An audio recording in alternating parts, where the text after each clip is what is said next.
Connie, thank you so much for meeting with me today. Once again, my name is Richard Jones. I go by the Harlem Historian on social media. Before I get into my questions, is there anything you'd like to open the interview with?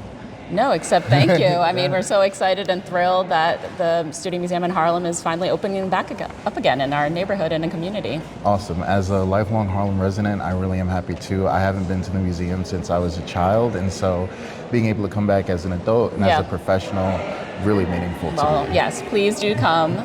We're excited to have everyone join us November 15th. Yes, November 15th. My first question for you. In a 2021 interview with Ilk Yasha, you stated that the Studio Museum was born from a commitment to equity in the arts. How does that commitment to equity factor into your curatorial practice? Well, I would say, my grounding is actually in arts education. That is what I did as an undergrad. Like, I worked at a nonprofit contemporary art gallery, helping them run their teen docent program. It's what I did a master's in. And so I always think about how experiences and exhibitions feel and look to a visitor.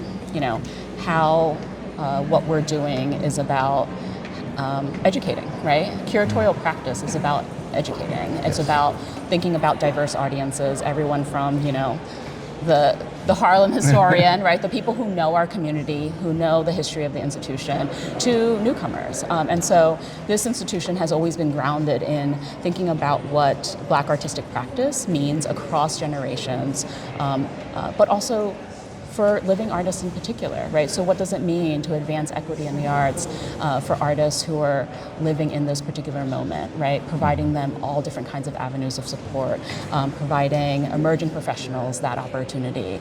We have not only an artist in residence program, which is for emerging artists, but also a teen photography program called Expanding the Walls, which is about even more emerging artists, right? Even younger emerging artists. And so that, I think, is at the core of how the institution thinks about equity, but also at the core of how I am thinking across the various exhibitions that we have on view. Absolutely. Speaking of your master's, your dissertation was in education in the mid-20th century and the photography created as a result. What attracted you to this period, and how does the political climate of that time inform your approach to education? Yeah. I haven't thought about that dissertation in a very long time. I would say, again, coming from a background of thinking about education and coming from a background where my parents were immigrants to this country, I've always been deeply interested in what it means to have an experience that is grounded in a site specificity, right? Like, my parents instilled in me a deep respect for community, right? For building relationships in a community. They owned their own business for 36 years. They were deeply kind of rooted in the town that I grew up in. And I think that is what impacted my understanding of what art should be, right? Art that is rooted in community, art that reflects the experiences of the people who live there, art that challenges the experiences or the expectations or the assumptions of people who are within a community. And so photography was something that always attracted me because it was something that felt here and of the moment, and documentary and, a record of people and communities. Awesome. For the second time, Tom Lloyd's work stands as a premier exhibition for the opening of the Studio Museum. What does it mean to the museum to place Tom Lloyd at the center in 2025, and what does it mean to you personally? Yeah, we knew that Lloyd had to be part of this opening moment. He's so important to the history of this institution. He is someone who really speaks so fundamentally about who we are and what we wanted to be and who we have become.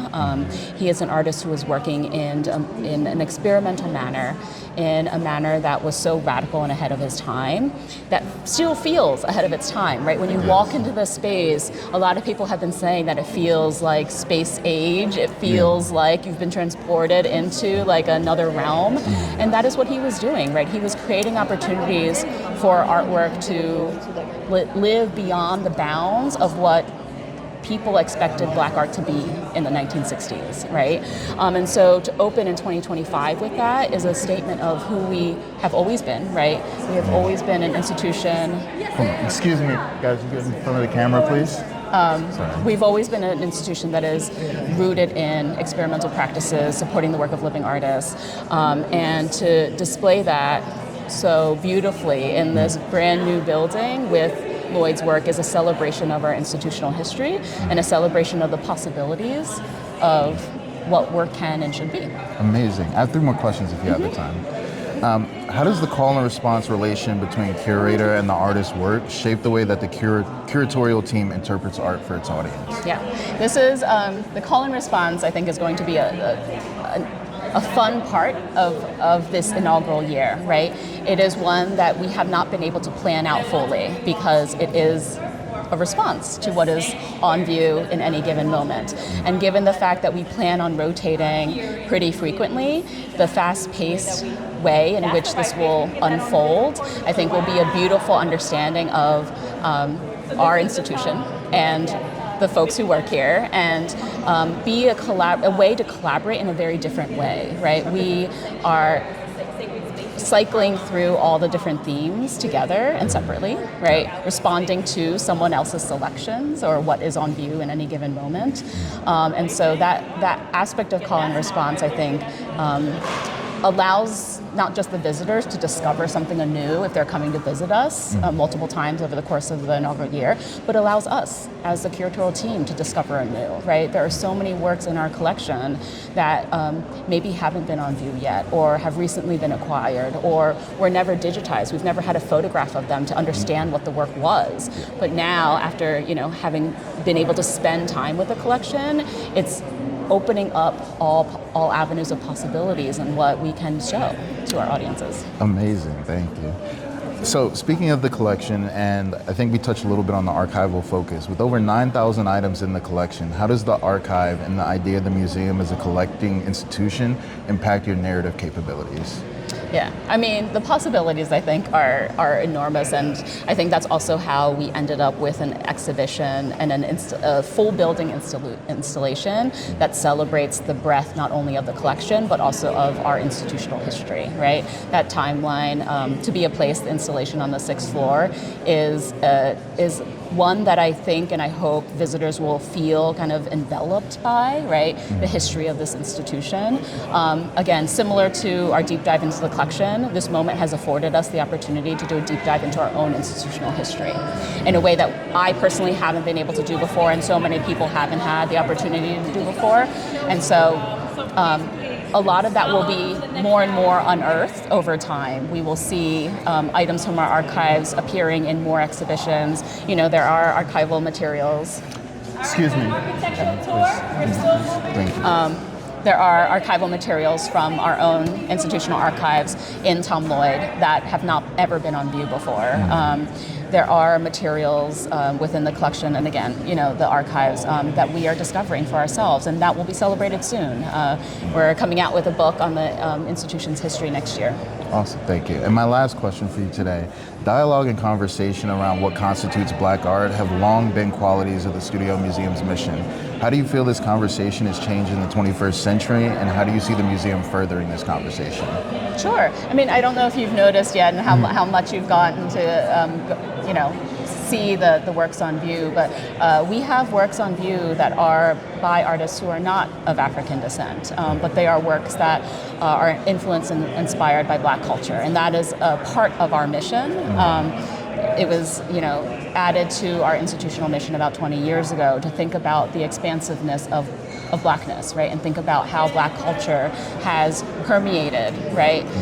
Not just U.S. culture, but the world, right? And how artists and how people are living and, being shaped by what Black practitioners across all forms of creative arts are producing, right? You think about across the sonic landscape and across, film and music and all of that. And so I think this institution being rooted in Black art is one that has limited potential and possibilities, and we're excited to be able to show what those possibilities are in this new building. Connie, thank you so much for your interview and for your time today. Once again, the Studio Museum is opening Saturday, November 15th. Exactly. Yes, so please come, please support, and again, thank you so much for your time. Thank you.